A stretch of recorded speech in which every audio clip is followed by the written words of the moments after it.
Here's the hot take. A lot of the time, what we think is effective work is just busy work. You can do the thing, but are you really doing the thing?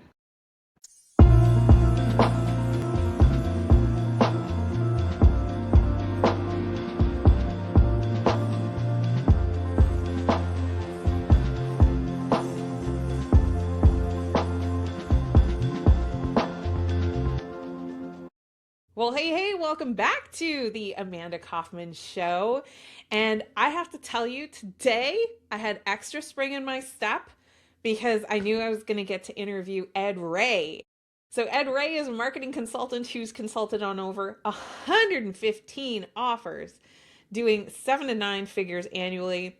He is the founder of Rule Bender AI and is trained on nearly a dozen esoteric and healing systems. When he's not meditating and exploring consciousness, he's learning Japanese, he's breakdancing, or planning his next trip abroad. Ed, welcome to the show. Thank you. Super excited. Well, and to close the loop on why I was so excited, I had such a spring in my step today, is dear listener, you may not know this, but Ed coached me for at least a year and a half, might have been even been 2 years. It's Yeah, and it was straight up some of the best coaching that I've experienced, and that's saying something because I've been in this industry for over 10 years. So, yeah, my goodness. So Ed, catch us up. Like what has you super excited these days? What are you doing? What are you working on? What are you exploring? okay. Well, first thing is what has me the most excited these days is the best way to put it is ecosystems. Cultivating an environment for success. And that's both for my clients, but also for myself. I just came from a 4 day hike and camp inside Haleakala, which is, if you don't know, it's a dormant volcano in Hawaii, and Wow. it was crazy. It was crazy. I walked 50 miles within 3.5 days, camped in a cabin, and while also carrying a 40-pound backpack the entire time. And the entire volcano is a vortex, very spiritual zone. So I had a lot of insights and understandings and like emotional breakthroughs on things I've been like, trying to work on for ages. And it's very funny how when the conditions for success are right, yeah, you have to try hard, but man, is it easier. Man, is it easier when you just have the conditions for success set up. Like if I was to try and break through all those things on my own time without, my mentor and my mentor's mentor, and without the environment itself, it would be very difficult. So what gets me really excited is cultivating the right environment for success. That's so cool. I mean, we met years ago because I was drawn to a company called Clients and Community. And I was so excited about this idea of community. I was like, yes, and in working with them, I really did flip from, a coach who's looking for clients to somebody who's wanting to create more of a community container. So like talk to me a little more about what do you mean by ecosystem? Because to me, community speaks very much to like people, how people are interacting, whether they feel like they belong or don't belong inside that community, and maybe the culture that you have in there. But you're specifically using the word ecosystem. So I have to imagine you're thinking about more than that. Yes. So ecosystem environment, I'm still playing with the verbiage, but the concept is this. I saw this like on Instagram years ago and it stuck with me today, which is if you have a fish in a fishbowl, okay, the fish is sick. You have two options. You can vaccinate the fish to get them healthy, or you can just clean the fucking fishbowl. We're all in our businesses and in our lives, we're trying to vaccinate the fish when it's like just clean the fishbowl, right? And that fishbowl could be anything. A lot of the times it's an energy thing, not always necessarily a physical thing. So it could be your office environment. Maybe it's cluttered. Maybe you don't like the colors. Maybe they don't inspire you. And then these are very, very physical, tangible things. But maybe the structure of your business, like maybe you spend every single morning, head first in serving clients, and then by the end of the day, you feel exhausted and you don't have the energy or the capacity to build your business. So then we have to change your structure and your environment that way. Another one could be like uh, maybe you're not doing the things that you enjoy in your personal life. I know a lot of people who work 8, 10, 12, 14-hour days in their business, 6, 7 days a week. Raise your hand if that's been you, right? It's me, right? For so long. But then you're not doing the things that you really, really enjoy in your life. And then it's like, well, why are you working so hard? No wonder why you don't want to grow your business. No wonder why you sabotage client work. No wonder why, you know, you hire and fire the same person 12 million times.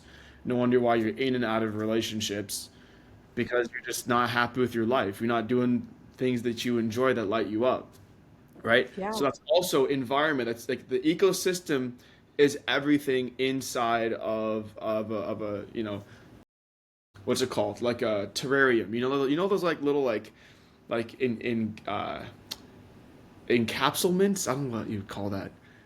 Okay. Yeah. Have Yeah, you? it's like a whole ecosystem Yeah, inside there, yeah. it's a I was circle gonna of say life and death in there. yeah. Have you seen like the Simpsons movie when they have like the big dome dropped on them? Like it's Yeah. like that's what I think of, right? So you need to have everything balanced inside of that ecosystem for success, right? Like if you're just jamming caffeine every single day on an empty stomach, you're gonna destroy your gut health, your gut microbiome. You're gonna have less energy. You're gonna be more irritable. You know what I'm saying? Like everything plays into each other. So that's what I mean by ecosystem, right? Like if you have an important conversation that you need to have with your spouse about something, and you've been putting that shit off, that because that the energy of that energy of stuckness, of contraction, will carry over to other parts of your life and your business. You know, when you go get your cup of coffee in the morning from the Starbucks drive-through, you're not going to be as happy, right? Because you're holding on to that energy. So the more that you can let go of the energy and release it, then the rest of your stuff expands inside of the terrarium, and eventually the terrarium actually increases in space and capacity. But not because you're trying to push the terrarium, it automatically and pretty much magically expands itself because that's what's required. Because now your ecosystem is more spacious. It takes up more space. So your terrarium, whatever you want to consider your terrarium, that could be your business, that could be just straight up money, that could be life fulfillment, energy, zest for life. It could be your social, like it's all together. It's all in your terrarium of you, of who you are. Hmm. Hmm. And I love the terrarium analogy because I love green. It's my favorite color. So it's like it's it's very very appropriate.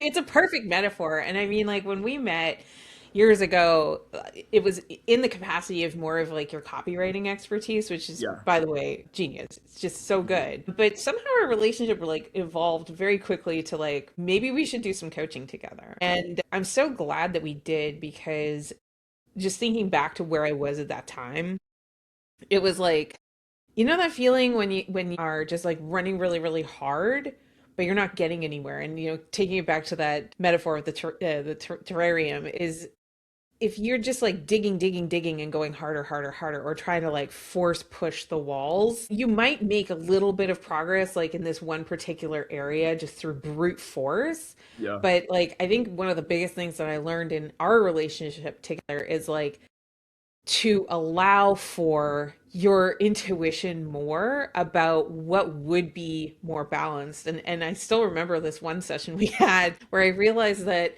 a program that I had poured hundreds of thousands of dollars into growing. You remember this? And basically, another metaphor, dragged it out to the backyard and shot it, and came up with something completely different.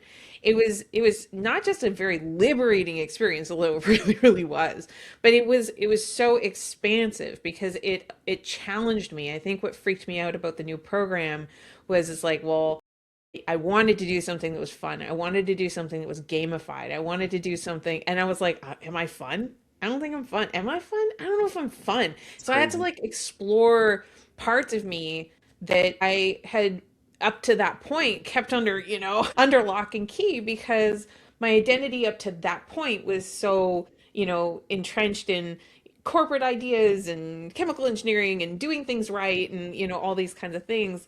And yeah, honestly, one of the most rewarding experiences in my life, not just in my business. And yes, listener, I made like a lot of money from it because I enjoyed that process and it was absolutely infectious. Even my kids contributed to that program.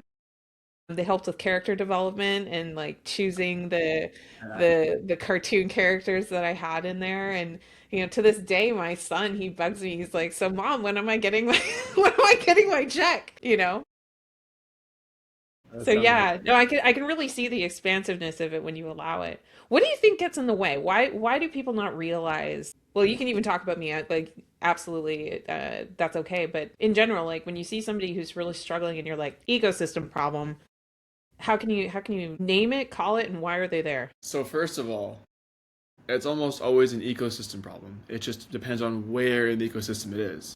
Right. Right. Because there's the whole concept of how you do one thing is how you do everything. And if, someone is, so for example, for you, Amanda, if you're stifling yourself and, the parts of you in your business that's more fun, more excited, more like, out of the ordinary, you're going to be stifling that with your family, with your friends, with yourself, with God and your spiritual self too.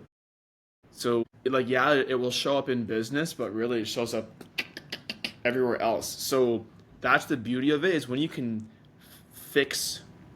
I don't say fix. Fix is not the right word. When you can adjust one thing, it adjusts everything else. That's why the ecosystem is so powerful. I really like your word adjust Yeah. because sometimes we make these adjustments, right? And it throws it out of balance in a new way, Yes, exactly. Yeah, and then right? And so you have to adjust again. it's all fine Yeah. tuning. It's all fine tuning. Like, maybe you adjust for, all right, fuck it. I'm gonna fire my whole team and just solo this. And you go, oh, that was a massive overcorrection. So you just fine tune and you just, okay, maybe instead of having 10 people or 5 people, we have one or two heavy hitters that are more bought in, but we pay them way more above market rate. Instead of having 10 people, it's 80/20, right? So it's almost always an ecosystem problem. And the thing is, too, is like your personal energy also is part of your ecosystem. Like your beliefs, your worldviews, your past traumas you haven't dealt with yet, those are the seeds, those are the soil of your terrarium. Everything grows from those. It's all interconnected. So that's how it works.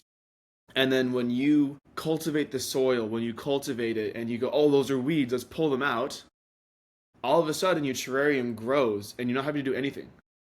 There's this beautiful thing that happens where the more that you dig into yourself, the more that you get deeper into yourself, the more life literally opens up and just the craziest things happen to you that you would never have imagined otherwise. Like you couldn't even fathom them because it's from something beyond you. That's the thing is like we are the keepers of our own terrariums, but the terrariums are not ours. Yeah, okay. I think I'm tracking where you're going with that, but do say more about that. Like it's not yours. It's so true. Oh my No. gosh. Yeah, Do say more. you, I mean, do you really truly have control over when you die? No, not really. Do you have control over who shows up in your life and when? No. But you can get your terrarium in the best order that you possibly can get it into. Hmm. So, when the opportunity comes, you are prepared, right?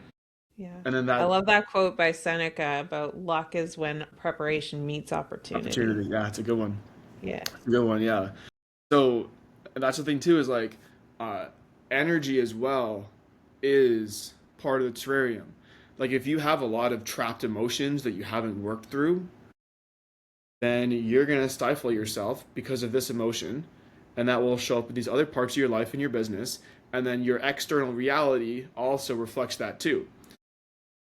So a lot of the time, if your outside is not feeling good, isn't what you want, there's something inside, right? As above, so below, as within, so without, right? Same thing, but it's all within the confines of your terrarium. That is the secret. Is like if there's something that you're not happy with in your life, it's because something in your terrarium is off. There's something in Hmm. there. You just have to figure out what it is.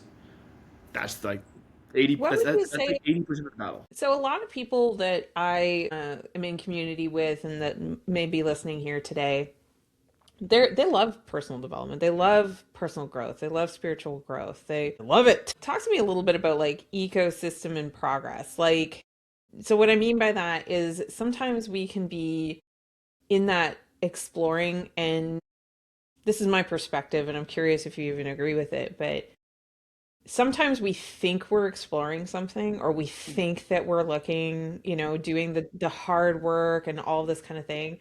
And it's what I would call performative personal development, and it's where you're like journaling endlessly for hours a day, and you're doing the green tea and the kale, and you're doing like the crystals and like all the stuff, but you're not you're not progressing. Like if I was to look at that ecosystem, it's like, okay, well, has your health improved in any way? Are your relationships any richer?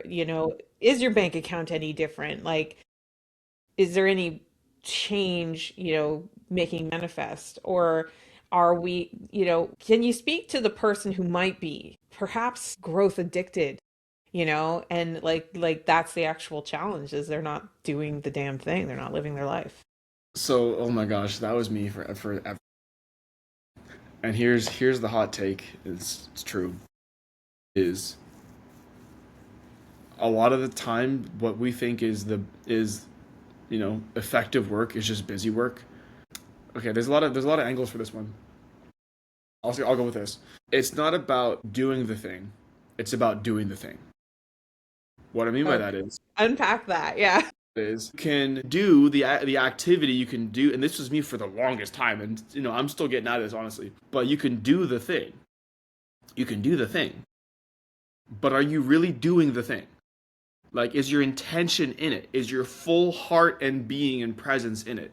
And this sounds like woo woo as shit. Also, welcome to hanging out with me. Think of it like this.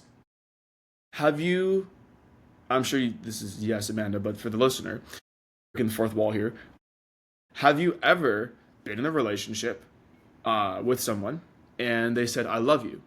And you could tell they really meant that. They really, really fully meant that. You could feel it. And then maybe you guys just had an argument, or you're in a bad point in the relationship and they say I love you, and you can feel it's hollow. They said it the exact same way. So if the words are the same, the tonality is the same, what's different? The energy and the intention behind it. That kind of proves you can feel the difference of energy. Okay? So yeah, I'm journaling, I'm doing the activities. You're doing the activities, but are you actually embodying in it? Are you actually doing the journaling? Right? Like, we're gonna not look at like how effective is your journaling and are you doing the right tactics, because that's secondary to this, which is again, this is what I talk about. This is the root. Like, I go for the root because these tactics are helpful, but if someone's still not going with intention but they're doing the right thing, it doesn't matter because they're still not doing it with intention and with intentionality, right? It's amazing what you can accomplish with really strong intention. That's Like, why people who are way fucking dumber than you, Mr. and Mrs. Listener, who are way less experienced and, have way less going on for them, are way more successful than you and way happier because they're going at it with full intention. That's a big part of actually like the smart person's dilemma, is that we are so in our head that when we go and do the thing, we're not doing the thing. Or we're doing it, but we're not actually doing it because we have all this other shit going on in our heads. I imagine it as like this high friction execution, right? And like definitely recovering perfectionist as well, of just like, and when I think about perfectionism, it's like, well, what is that? It's creating an ideal in your mind of Yeah. what something ought to look like in practice. And Mm. then when you go to do the thing, it's not assembling according to that perfect ideal because that was in your imagination, right? Putting those pieces together. But if you're experiencing the judgment the whole time, it's like, it doesn't look good. It's not what I had Yeah. in mind. Oh no, it's not really working. It's like, yeah, you're doing the thing, but you're probably operating at 10% of your true capacity, because if you just let go of all of that and really contributed, like really did the thing. And I remember that actually in your copy teaching, you were just like, listen to music. get a little drunk, like do something to relax a bit. And my copy improved like I remember that. huge amounts just by not thinking so hard about getting it right. Yeah. Because also Again, objectively, what is right? it doesn't exist. It doesn't Again, exist. You're just thinking it about comes it, back to the right? ecosystem. Yeah. It comes back to the ecosystem. It's Yeah. like, oh, like my marketing's not going great. It's like, okay, well, we can look at your tactics, which is what are you saying? Hmm. Or we can go deeper and we can look at who you're being while you're writing. And then we can look at your beliefs about writing, look at your beliefs about your work, and then the writing fixes itself. It's true. Yeah, that's super powerful. So, like, you work with a lot of business owners and things like that. Have you talked to a lot of people about this ecosystem thing? Is it relatively new? This is something I've only just started talking about. Like, I mean, like I've been doing this for years, as you under like, and this has been like an underlying undercurrent of what I've done with clients. Only in this conversation, actually, am I really like kind of pulling the curtain, you know? Right? Leaning right into it. I love it. I'm honored, honestly. I think that that's delightful. It's exactly what my intention was for this show is like, let's just have the conversations, right? Yeah, that actually makes me feel super good. So it's almost like a full circle moment, actually, as I think about this, right? Because you've done things like Rule Bender AI, to help business owners with their compliance, with their advertising and things. Like that's super cool, but it's also like a super analytical side of you Yeah. to express that, right? So how's it feel to actually say it out loud? I'm just curious. It's How's your terrarium doing? my terrarium's growing right now because like that I think by talking, especially around like the right people and like you really get it, especially because like you get my style and we worked together for so long, so it felt really really good to actually put to words what has been my under like my subconscious operating system, and then putting into a metaphor is like, yeah, it's all right, it's not bad.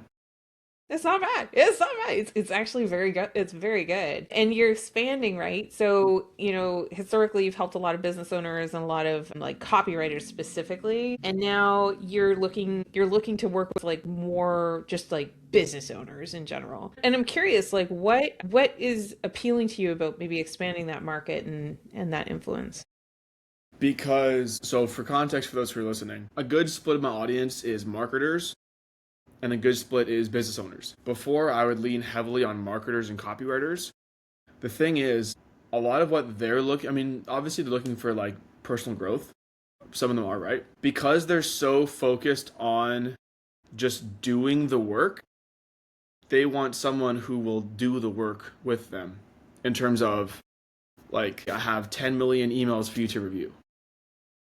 And while I can crush that 1 million%, and I do review emails from my clients, like that's a very important part of the work that we do. Like I mentioned before, for me, it's about the soil of the terrarium, right? Like if we're looking at emails and, copywriting, that's super important, super important. And also, it's the, the coconuts on the palm trees.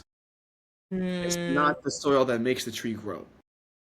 And so mm-mm. working with coppers and marketers, again, I will work with them if they're the right fit for what I have going on 100%. It's a business owner, they have control over their own terrarium, right? For the, Arguably, that's why they became one. yeah, exactly, right? So with marketers, they have their hands in many other people's terrariums and every terrarium is different, which is fine, but they don't have that full control over their own terrarium, right? Mm, Versus a founder or at least like a, C-suite, they're going to be like, yeah, like I want to grow my own terrarium. I want like that is my goal. I want to increase my capacity. I want to increase my fulfillment. I want to increase what my business and life are both capable of, right? mhm. One of the mistakes that I made with my old lifestyle copywriter was only focusing on the money and on the free time. Money and time. I forgot about the third one, energy. Mm. Energy. Because it's not just about making a lot of money and having a lot of free time. Because holy shit, have I had that for a lot of my life. But I was miserable because I didn't have the energy. And Yeah, I don't. the misalignment was Correct. in the energetics of it. And like I relate to that too. I mean, I've had seasons of plenty and I've had seasons of very little. And I've also had, like, if you were to chart it all out around satisfaction and fulfillment and connection, Yeah. it's actually really fascinating to look at. And, we happen to be recording this just before the new year. Do you do a lot for like planning your new year or setting new intentions or anything like that? Any rituals that you like to follow? No, none of that. I love the end of the year. I like beginnings actually more specifically.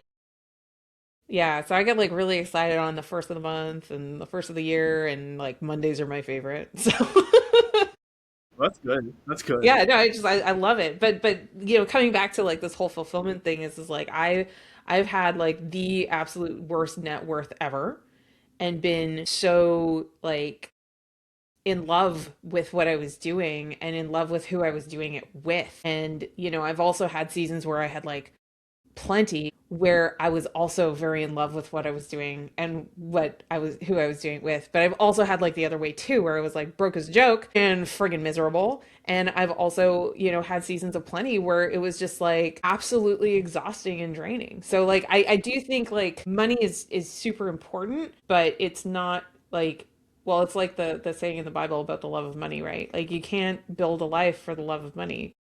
Yeah. That's not the way. Yeah. 100%. And I want to make it super clear that when I say energy, I don't just mean the woo woo energy. I don't just mean Well, I that. was actually going to ask you to define energy Yeah, because, yeah. we are so like loosey-goosey about that term as coaches. Like, what do you specifically mean by it? So what I mean by energy, in this context specifically, this is about because it's all energy. Like, we are energy, subatomic particles. If we really want to get down to that, Right. but what I mean by energy in this case is you. I just had it. It's the vitality and the vibrance at which you approach your life. How about that? How about that for fucking like That's that? pretty good. Yeah, I like it. Like if you Yeah. wake up in the morning, you're like, oh shit, I have to do this, I have to do that, I have to do that, and you feel like you're just grinding and you're doing the thing for the sake of doing it. Like yeah, you're gonna have some parts of your life in your day that are that. Million percent. It may take some time to get to the point where you don't have that at all, right? If that's ever exists, different per person, right? And seasons. But if you're like, you know what, I have this to do today, I have this to do today, I have this. I know it's not what I want to do, but holy shit, am I gonna crush it? You're Hmm. doing the action. It's the same thing. Yeah, I love that. I was actually just doing a high performance session just before we started recording. We were Yeah. talking all about contribution. We were talking about like that playing full out, and it's it's so funny because like in that session I love to ask, where are you like not totally playing full out, like where are you hedging your bets a bit and not really in the highest level of contribution that you're really capable of. Mm. And of course it's like it's a group program, so it's like silence, right? And so it led to a great conversation. Whenever that happens, pro tip coaches, whenever you get like total silence of a question that you've asked, a fun way to get it to go again is just talk about some like confidentially of course, but talk about some of the private conversations you've had around this topic. So that's what I did is I was saying like, hey, a lot of people tell me that they're not doing it because of past experience, or they're not doing it because they have fear of rejection, or they're not doing it because of blah blah blah blah blah blah blah. And it's funny, right? And it's like, and I said, how many obligations do you have that are just obligations for the sake of the obligation being there? And it was just because somebody asked. It wasn't because you had desire in that path. It's not because you're the best suited to that. It's not because you had enthusiasm. So the guidance I gave, and I'm curious what you would say to it, is I said, look, if you look at an obligation and it's got you really like depressed or anxious or frustrated and you're getting those feelings going, that doesn't mean that you shouldn't do it. But then think about what happens after you do it or after you do it for a long time. If after you do that struggle for a long time, you still don't feel anything. It still is like dread, or it's this like that wasn't worth it. That it's like, well, that's a false obligation. That's probably something you should get rid of and consider like either changing the goal or changing the approach. But like there's something that probably has to change. And I'm just curious, like, how would you coach that if somebody's like not playing to their fullest potential, let's just say, and they see that as an indicator? Well, first of all, in the group coaching program, you're a lot nicer than I am. I would just start calling fucking names like Johnny. Why aren't you? Well, I do that too. Yeah, yeah. I wouldn't be like, this is what I've been hearing. I'd be like, hey, motherfucker. Be like, or especially if I have had like side conversations and I know certain things. I'll be like, hey, Johnny, this is a good time for you to share what we talked about yesterday. Yeah. Yeah. Yeah. Yeah. Exactly. It's like, hey, remember that? I like putting people into the spotlight because then they can't like. Anyway, that's my style. Tactfully done, of course. The big question is like assessing. Well, where were they in their life, mentally, etc., when they decided to take on that obligation? Ooh, that's so good. Like So I just like like to go down reflecting on to the the timeline. yeah, I go down to the root of it, the seed of it. It's like, why did you take this on? Like, why are you doing this in the first place? It's like, if you have to pick up your kids from school every single day, let's say that's the thing, and that's your obligation, for whatever reason you feel a way about that, fine. Okay, well, you decided to have kids. You decided to put them in school in this particular place that requires you to go drive, right? So we're gonna Yeah. look at all the reasons why you chose these things, which is it's okay. These are your choices, but we have to be honest about what your choices were. That's so good. Yeah. And then when Just we that look at part, what your even no, yeah, being honest. yeah, and then when we look at what your choices were, we go, okay, well, why did you choose these things? Why do you want kids? Because this, and this. Okay, great, that's good. Why are they in school? So we don't just look at the action; we look at like all the underlying. Again, this comes down to your terrarium. We're cultivating the soil. There's magma and like millions of years of delicious nutrients underneath the surface that we're trying to get to right now with this type of conversation to help nourish Hmm. the rest of your terrarium. Right? And Hmm. all of a sudden, we either now come to conclusions about what we want to do. Maybe you have a sitter go and pick your kids up a few days a week. Maybe that's it. Maybe we change where they go to school. Maybe they do homeschooling because actually, I had kids because I want to, do it differently from my parents. Yet here I am complaining about wanting to pick them up. Actually, I want to spend more time with them. Let's change it so they are fucking homeschooled. That's it. Yeah. That's but we make all these decisions and we don't consider the root. We don't consider the beginning point of it, right? Like that's what it is.